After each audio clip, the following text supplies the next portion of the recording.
The massive female elephant stood at the edge of the mud pit, her colossal gray body trembling.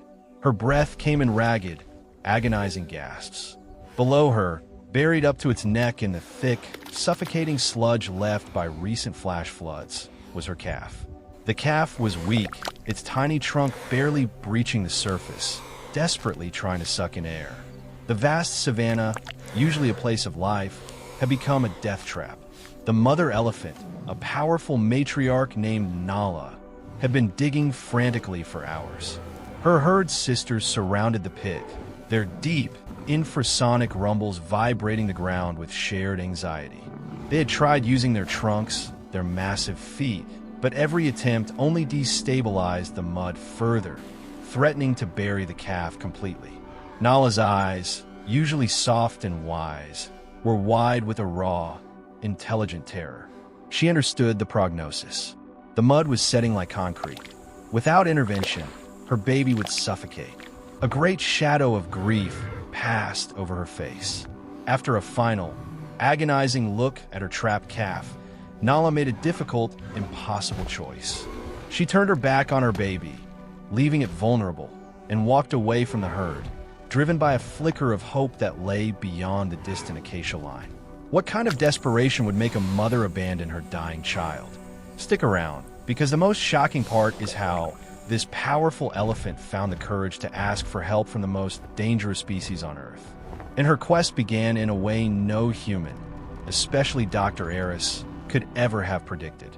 Dr. Eris, a seasoned wildlife veterinarian whose life was dedicated to the complex rhythms of the savanna, was focused on paperwork.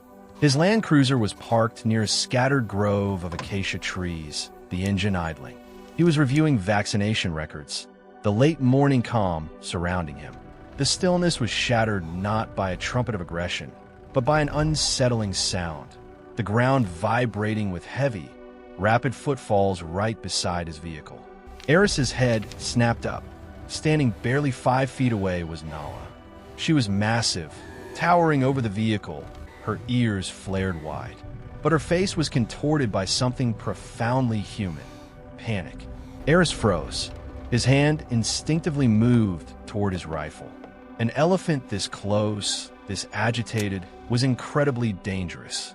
Nala was acting erratically. She circled the Jeep once, a high-pitched, urgent cry escaping her throat, a sound Eris had only heard during extreme trauma. Then, unexpectedly, she lunged forward. Instead of attacking, the elephant did something incomprehensible. She slammed her trunk against the dusty bonnet of a Land Cruiser, not hard enough to crush it, but hard enough to rock the vehicle violently. Eris could see her ribs heaving, the sheer desperation radiating from her eyes. The behavior was entirely unprecedented. He cautiously stepped out of the vehicle, his senses screaming a warning, yet a deeper instinct urging him forward.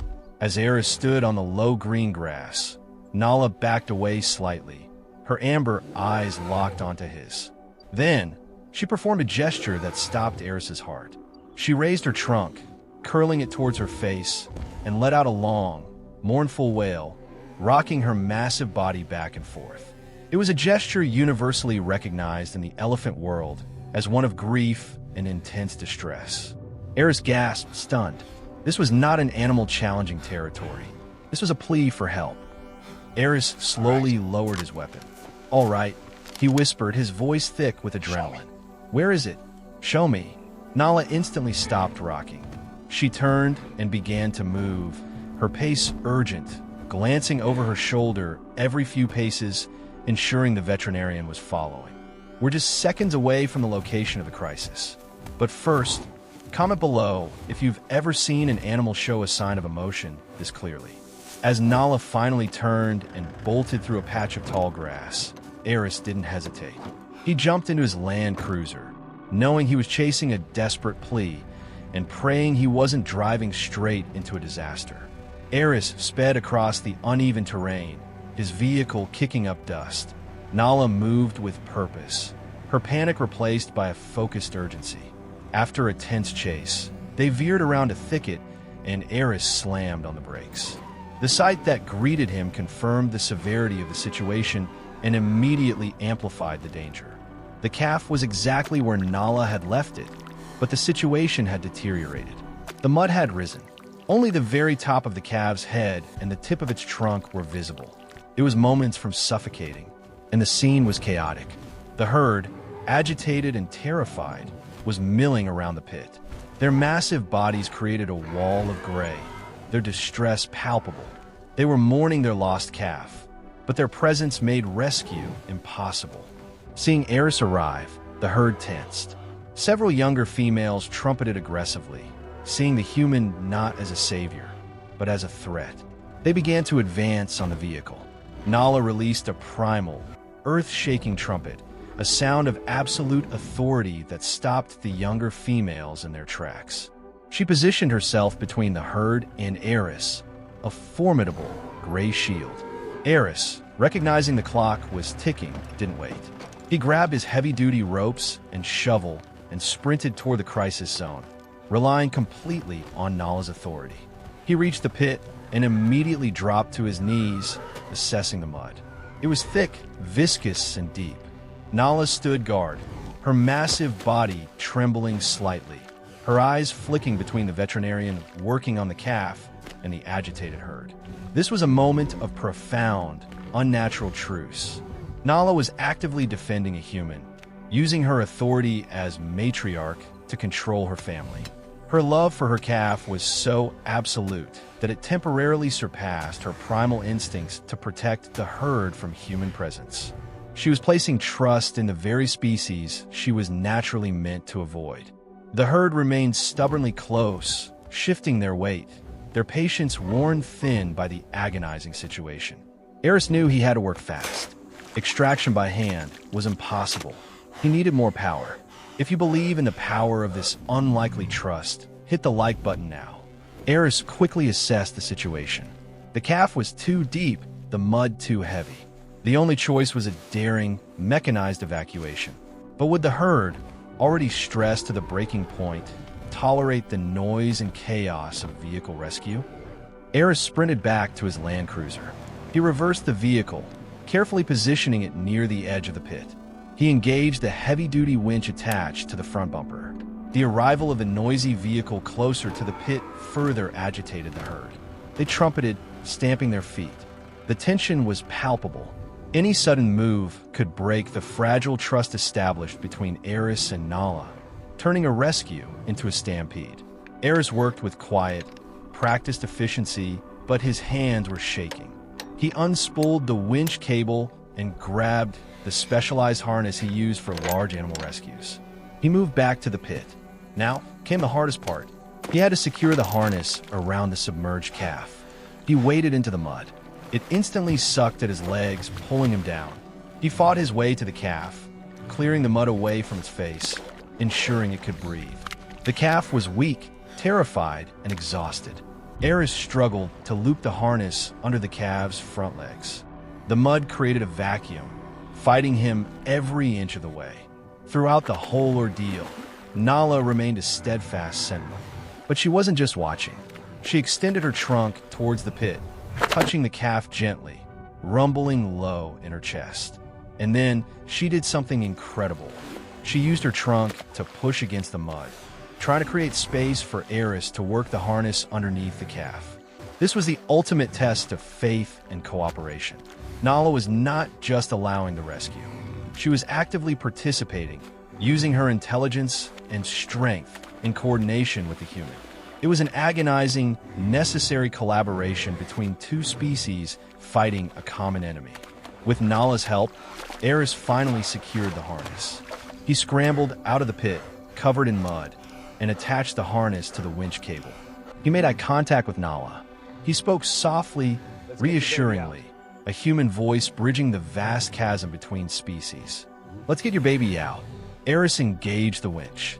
The motor whined, the cable pulling taut. The slow, grueling extraction began. The mud fought back, refusing to release its prize. The winch strained under the weight. Every moment was an eternity. The herd watched, silent now, their attention fixed on the pit. Slowly, millimeter by millimeter, the calf began to rise. The sound of the mud sucking was sickening. And then, the calf was free. It tumbled onto the solid ground, coated in thick sludge, weak but alive. The herd erupted in a chorus of relieved trumpets and rumbles. Nala rushed forward, immediately beginning to clean the mud from her calf, her trunk moving with infinite tenderness. Eris stayed back, a mix of relief and duty flooding his senses. While the calf began its recovery process right there, aided by its mother and the herd, Eris immediately started his parallel mission: justice. He scoured the area around the mud pit. While the flood was a natural disaster, Eris knew this area was riddled with human interference. His dedication paid off. He found evidence that the pit wasn't entirely natural. It had been illegally dug for sand harvesting, creating the unstable ground that became a death trap when the rains came. His swift investigation and tracking skills led him to the temporary camp of the illegal sand harvesters. Eris's relentless work in the following days, coordinating with the park authorities, culminated in the successful apprehension of the individuals responsible for the ecological damage. The story here shifts from rescue to responsibility. Eris's commitment highlights that conservation isn't just about treating symptoms. It's about eliminating the root cause of these environmental dangers and enforcing justice for the wild. We must protect these habitats from destructive human activities. Share this video to support the rangers and veterinarians who protect wildlife habitats every day. But the true emotional payoff, the final chapter in this extraordinary story of love and trust, was unfolding right there on the savannah, as the mother elephant realized her baby was truly safe. Under the soft light of the afternoon sun, the calf finally struggled to its feet. It was weak and disoriented, but driven by instinct, it immediately began to nurse. Nala enveloped the calf, her massive body trembling, ensuring it was real, alive, and hers. The herd surrounded them, a protective wall of gray, their rumbles now sounds of contentment and joy. It was a scene of pure, unconditional love restored. Eris watched from a respectful distance, his chest heavy with emotion. The calf was safe, the harvesters were caught, and the balance had been momentarily restored. He prepared to leave, satisfied with his duty. But as he turned back toward his land cruiser, Nala separated from the herd and slowly approached Eris. This was the moment of truth. Eris stood still, covered in mud, allowing the matriarch of the savannah to dictate the terms of their final interaction. Nala advanced until she was right beside the veterinarian. Then, instead of a display of dominance or aggression, she gently extended her trunk. With an unbelievable delicacy, she touched the tip of her trunk to Eris's shoulder. She held it there for a moment, a soft, rumbling exhalation passing between them.